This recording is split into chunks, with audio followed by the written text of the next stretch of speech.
Chapitre 25. Le locataire de la maison du quai. Monsieur Brabazon mangeait lentement un morceau de pain et de fromage au fond du triste grenier de la maison du quai. Il portait encore le smoking qu'il revêtait le soir où il avait manqué d'être arrêté. Mais l'habit de bonne coupe était maintenant tout taché. Sa chemise blanche était devenue grise, son faux col avait disparu, et son aspect lamentable n'était pas amélioré par une barbe de 15 jours qui le vieillissait de 10 ans. Ayant achevé son maigre repas, il ouvrit la lucarne et jeta les miettes au dehors. Puis, soulevant la trappe, il descendit à l'arrière-cuisine de la maison. Il n'avait ni linge ni savon, mais il essaya de s'en passer et s'essuya le visage avec l'un des 2 mouchoirs de poche qu'il avait sur lui au moment de sa fuite. En fait, à part un léger pardessus et un chapeau, il n'avait apporté dans sa retraite forcée que les habits qu'il avait sur le dos.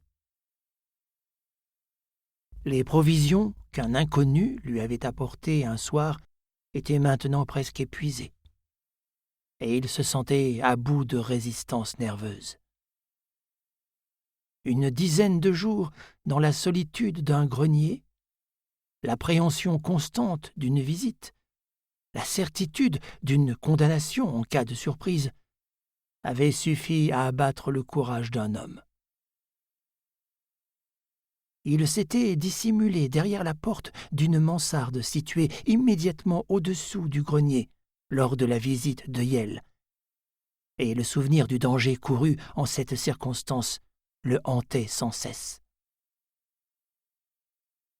Il s'installa le plus confortablement possible pour la nuit dans un vieux fauteuil qu'il avait découvert au rez-de-chaussée.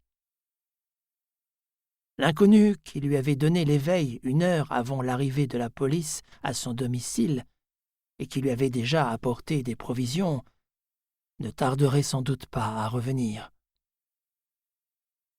Brabazon y songeait justement lorsqu'il entendit une clé glisser dans la serrure de la porte d'entrée.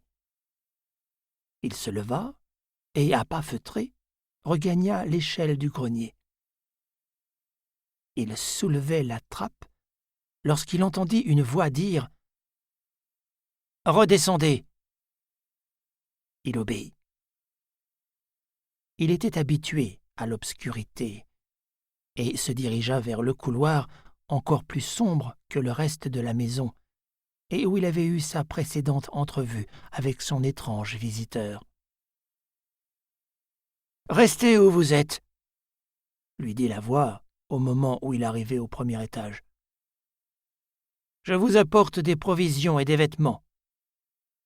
Vous trouverez dans ce paquet tout ce qu'il vous faut. Vous vous raserez et vous ferez un peu plus présentable. » « Après cela, que dois-je faire ?» demanda Brabazon. « Je vous ai retenu une cabine sur le steamer qui part après-demain des quais Victoria pour la Nouvelle-Zélande. Vous trouverez également votre billet et votre passeport dans le paquet. Maintenant, écoutez. Vous ferez tomber votre moustache et vous vous raserez aussi les sourcils. C'est ce qu'il y a de plus remarquable dans votre physionomie. » Brabazon se dit que l'inconnu devait l'avoir vu auparavant, et, portant la main à ses sourcils, il reconnut que son mystérieux visiteur avait raison. « Je ne vous ai pas apporté d'argent, » continua l'étrange personnage. « Vous avez les 60 000 livres que vous avez volées à Marle lors de la clôture de son compte, en ne lui remettant que de faux billets. Car vous saviez que j'allais supprimer cet individu. Ce que j'ai fait. »« Qui êtes-vous donc ?» bégaya Brabazon. « Je suis le Cercle Rouge. Ne m'en demandez pas davantage. Nous nous sommes déjà rencontrés. »« Oui, oui, » balbutia encore le banquier éperdu. « Je crois que je deviens fou ici.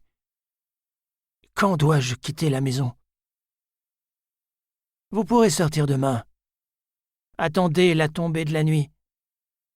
Votre bateau ne part que le lendemain matin, mais vous pourrez vous rendre à bord dès demain soir. Mais ne va-t-on pas m'interroger longuement lorsque je monterai à bord ? N'est-ce pas trop dangereux ? Vous ne courez absolument aucun risque, repartit la voix. Maintenant, donnez-moi votre argent. Mon argent ? Oui, tout. Il y avait une telle autorité et de telles menaces dans cette voix que Brabazon obéit. 2 grosses liasses de billets passèrent entre les mains gantées du visiteur, qui, en échange, lui tendit une autre liasse. Au toucher, les doigts experts du banquier lui révélèrent que c'étaient des billets de banque neufs. « Vous changerez cela à l'étranger, » dit l'homme. « Ne pourrais-je sortir dès ce soir ?» plaida Brabazon. « Cette maison me soulève le cœur. » Le cercle rouge dut réfléchir un moment, car il ne répondit pas tout de suite. « Eh bien, si vous voulez, » dit-il enfin. « Mais rappelez-vous que c'est un peu risqué. Maintenant, remontez. »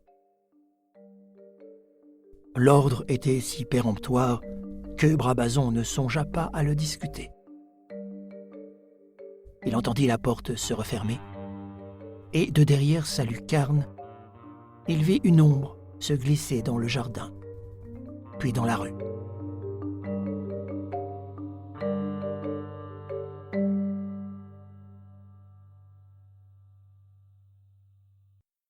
Il redescendit aussitôt, et à tâtons chercha le paquet que son visiteur lui avait apporté. Il le trouva et l'apporta à l'arrière-cuisine, où il pouvait allumer, sans trop d'appréhension, une bougie dénichée dans un recoin de la vieille maison.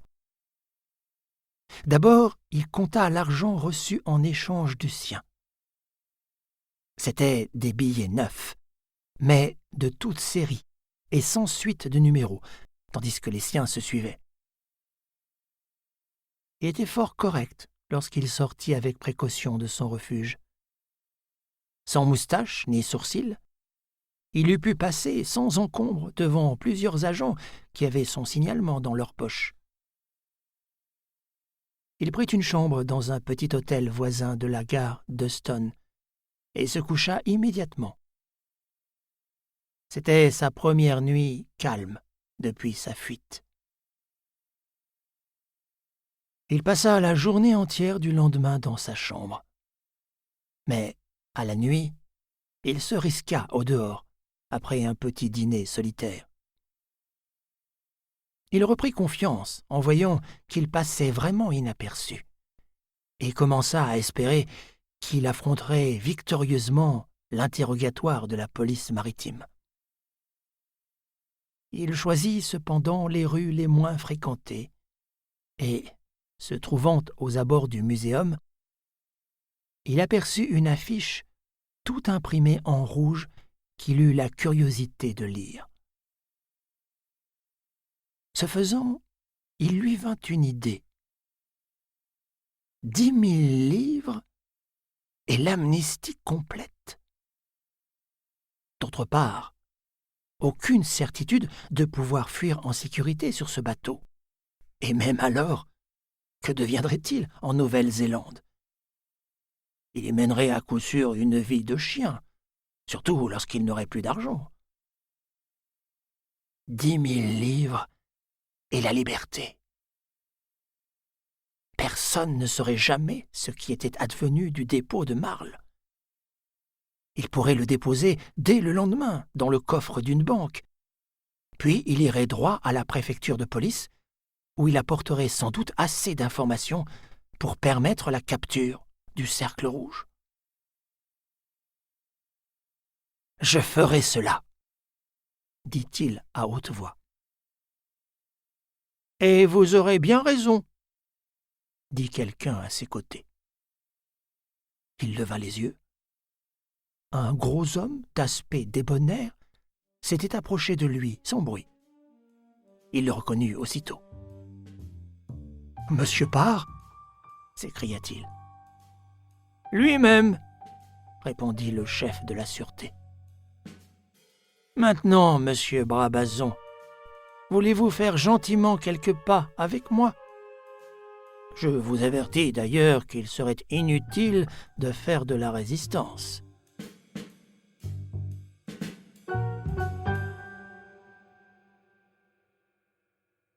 Lorsqu'ils arrivèrent au commissariat, ils virent sortir une femme en qui le pauvre Brabazon, tremblant, ne reconnut pas l'une de ses anciennes employées. « Vous pouvez vous épargner beaucoup d'ennuis, » lui expliqua Parr, « en me disant tout ce que vous savez. Quant à moi, je puis vous rappeler, au cas où vous l'auriez déjà oublié, que vous avez passé la nuit et la journée à l'hôtel Bright, route de Stone, que votre cabine est retenue au nom de Thomson sur l'Itinga, qui part demain pour la Nouvelle-Zélande. »« Ciel !»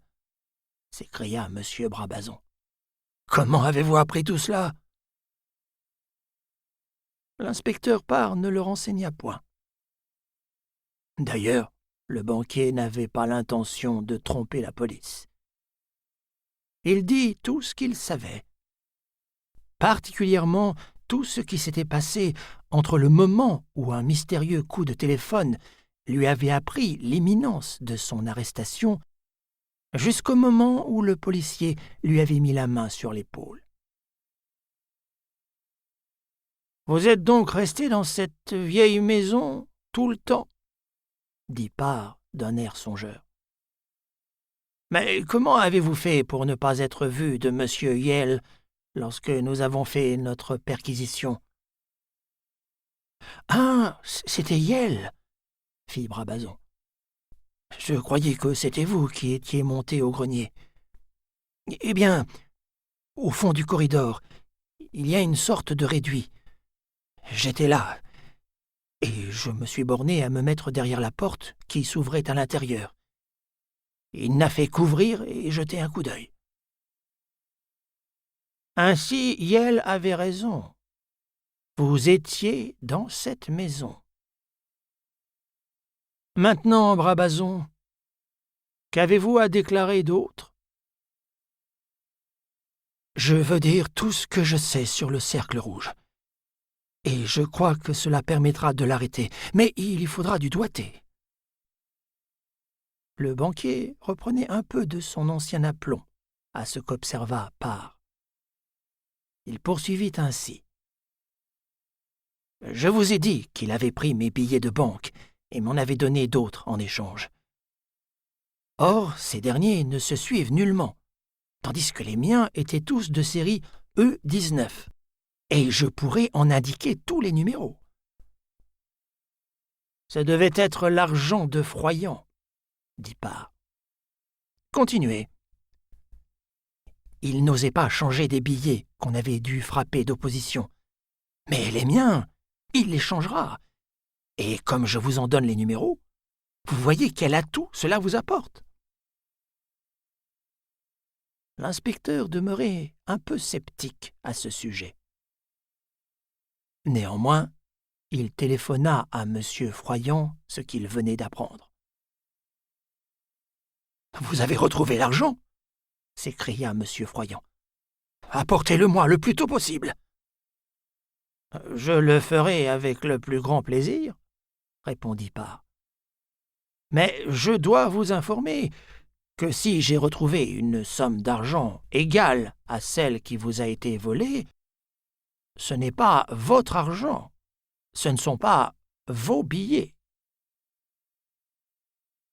Quelques heures après, en la présence de M. Froyant, les billets de banque de Brabazon furent examinés.